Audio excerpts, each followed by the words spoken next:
ایک اور سمسیا بھی ان کے سامنے تھی کیونکہ شہر میں ہتھیائیں ہو رہی تھی اور ابھی تک 4 لوگ مارے جا چکے تھے مگر قاتل نہیں پکڑا گیا تھا۔ لوگ ڈر میں جی رہے تھے۔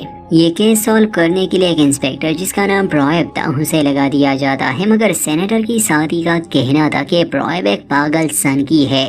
خیر کرائم سین پر ہم اسی پرویب نامے پولیس والے کو دیکھتے ہیں جس کا کہنا تھا کہ یہ کام کسی سیریل کلر کا ہے۔ جس انسان پر حملہ ہوا تھا اس کا شریر تو بری طرح سے پھٹ گیا تھا۔ پھر وہاں کے ایک گواہ کو پولیس اسٹیشن لے جایا جا رہا تھا مگر راستے میں ہی کار ایکسیڈنٹ ہوتا ہے اور اس گاڑی میں جو پولیس والا تھا وہ مر جاتا ہے۔ جس وٹنس کو وہ لے جا رہا تھا وہ زندہ تھا، وہ باہر آتا ہے مگر عجیب سا برتاؤ کر رہا تھا اور دیکھتے ہی دیکھتے اس کا بھی شریر پھٹ جاتا ہے، اس کی بھی موت ہو جاتی ہے۔ اگلے دن دکھایا جاتا ہے کہ جل ایلما سے ملتی ہے اور وہ جل سے اس کی یادداشت کے بارے میں کچھ سوال پوچھتی ہے مگر جل کا جواب ہوتا ہے کہ اسے کچھ بھی یاد نہیں ہے۔ ایلما کا یہی کہنا تھا کہ اس کا شریر 3 مہینے پہلے ہی بنایا گیا ہے۔ پھر وہ جل کے اوپر کچھ میڈیکل ٹیسٹ کرنے والی تھی، اس کے بدلے وہ جل کو ایک ہوٹل کا کارڈ دیتی ہے جس میں وہ قانونی طور پر رہ سکتی ہے۔ لیب سے نکلنے کے بعد جل سے ایک آدمی ملنے آتا ہے جس کا نام جان ہے۔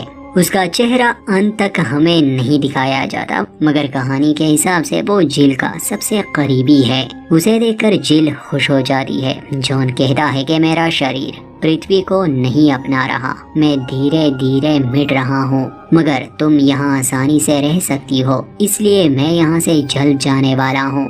ساتھ ہی وہ جل کو خاص طرح کی نیلی گولیاں دیتا ہے۔ اس کے بعد دکھایا جاتا ہے کہ اس شہر کے اوپر ہیون نیشن پورٹ نامی ایک جیل ہے جہاں قیدیوں کو گہری نیند میں رکھا جاتا ہے تاکہ وہ اپنی سزا کاٹ سکے۔ اچانک وہاں ایک حادثہ ہوتا ہے اور 3 سلیپنگ پوڈز گر جاتے ہیں۔ جب پولیس وہاں چھان بین کرنے آتی ہے تو 2 پوڈز کے قیدی تھے مگر تیسرے پوڈ کا قیدی غائب تھا، صرف اس کی کٹی ٹانگ ہی تھی۔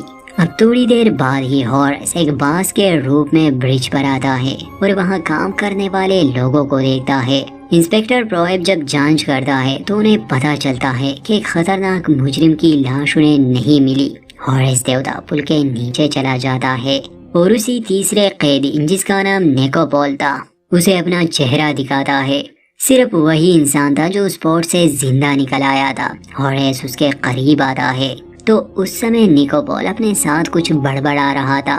خیر ہارس ایک باز کا روپ لے لیتا ہے اور بے ہوش نیکوپول کو پرانے ٹرین اسٹیشن میں لے آتا ہے۔ نیکوپول ہوش میں آتا ہے تو اپنے سامنے ہارس کو دیکھتا ہے۔ ہارس دیوتا اسے کہتا ہے کہ تم شکتی شالی ہو، مجھے انسانی دنیا میں رہنے کے لیے ایک انسانی شریر چاہیے۔ ابھی تک میں نے بہت سے انسانوں پر یہ کوشش کی مگر وہ مجھے جھیل نہیں پاتے اور مر جاتے ہیں، مگر تم آسانی سے مجھے جھیل پاتے ہو، اس لیے میں تمہارے شریر میں رہوں گا جب تک میرا کام پرتھوی پر پورا نہ ہو جائے۔ نک یہ سب سنتا ہے تو اسے عجیب لگتا ہے۔ جب اسے پتا چلتا ہے کہ اس کی ایک ٹانگ کٹ چکی ہے تو وہ گھبرا جاتا ہے مگر ہارس اس سے ایک سودا کرتا ہے۔ وہ لوہے سے اس کے لیے ایک ٹانگ بنا دیتا ہے مگر نیکوپول اس کے ساتھ چل نہیں پا رہا تھا کیونکہ وہ بہت بھاری تھا، مگر جب ہارس اس کے شریر میں ہوتا تو اس کے لیے اس بھاری بھرکم پیر کو اٹھانا آسان ہوتا۔ اب مجبوراً نیکوپول کو ہارس دیوتا کی ڈیل ماننی پڑی تو ابھی تک جو موتیں ہوئی تھی جس میں لوگوں کا شریر پھٹ گیا ہوتا، اصل میں وہ ہارس دیوتا کی وجہ سے، کیونکہ وہ کسی ایسے انسان کی تلاش میں تھا جو اس کی شکتیوں کو جھیل سکے اور اب اسے وہ انسان مل گیا، مطلب کہ نیکوپول۔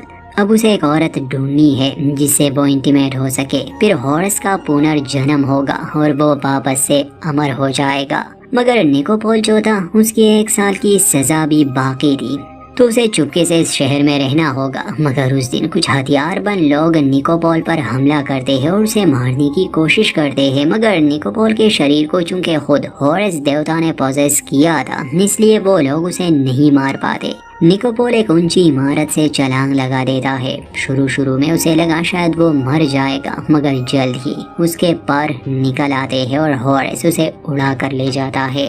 نیکوپول پر یہ حملہ سینیٹر کے لوگوں نے کیا تھا کیونکہ سینیٹر اور اس کے پتا نے ایلینز پر بہت ہی خطرناک ایکسپیریمنٹس کیے تھے اور یہ بھیانک راز نیکوپول جانتا تھا اور سینیٹر ہی اسے مروانا چاہتا تھا۔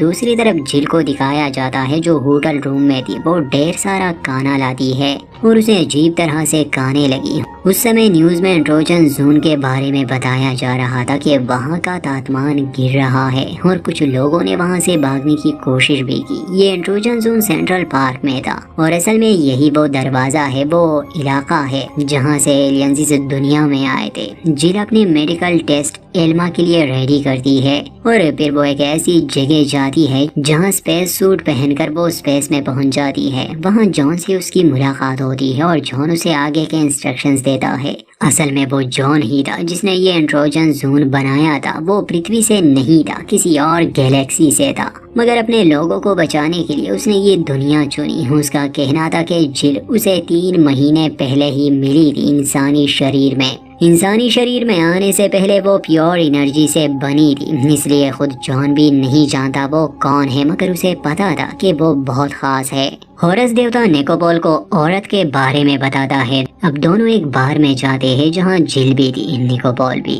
اب نک کو بھی جل کافی پسند آتی ہے اور ہورس کا کہنا تھا کہ یہی وہ عورت ہے جو دوبارہ سے ہورس کو جنم دے گی۔ نیکوپول اس سے باتیں شروع کرتا ہے۔ اب شروع میں وہ اس پر زیادہ دھیان نہیں دیتی، مگر اب چونکہ جل کو اس دنیا کا ہی حصہ بننا تھا تو وہ نیکوپول سے تھوڑی فری ہو جاتی ہے اور دونوں اسی ہوٹل روم میں جاتے ہیں۔ چونکہ ہورس نے نیکوپول کو پوزیس کیا ہوا تھا تو رات کو وہ جل سے زیادتی کرنے کی کوشش کرتا ہے۔ نک کا شریر اپنے قابو میں نہیں تھا۔ اب جل منع کرتی ہے، اسے روکنے کی کوشش کرتی ہے تو ہورس اس پر اپنا جادو چلاتا ہے۔ رات گزر جاتی ہے، صبح ہوتی ہے تو جل اپنے بیڈ پر تھی۔ اتنے میں ہوٹل کا مینیجر آتا ہے اور جل کے کمرے کی تلاشی لیتا ہے۔ عجیب یہ تھا کہ کمرے میں کوئی باتھ روم نہیں تھا، بلکہ جہاں باتھ روم ہونا چاہیے تھا وہاں پر پیرامڈ کی ایک پینٹنگ تھی۔ خیر کمرے کی تلاشی لینے کے بعد جب وہ لوگ چلے جاتے ہیں تو اس پینٹنگ والی جگہ پر واش روم کا دروازہ بن جاتا ہے۔ اصل میں یہ ہورس کا ہی جادو تھا کہ وہ پکڑے نہ جائیں۔ جب جل واش روم میں آتی ہے تو نیکوپول کو دیکھتی ہے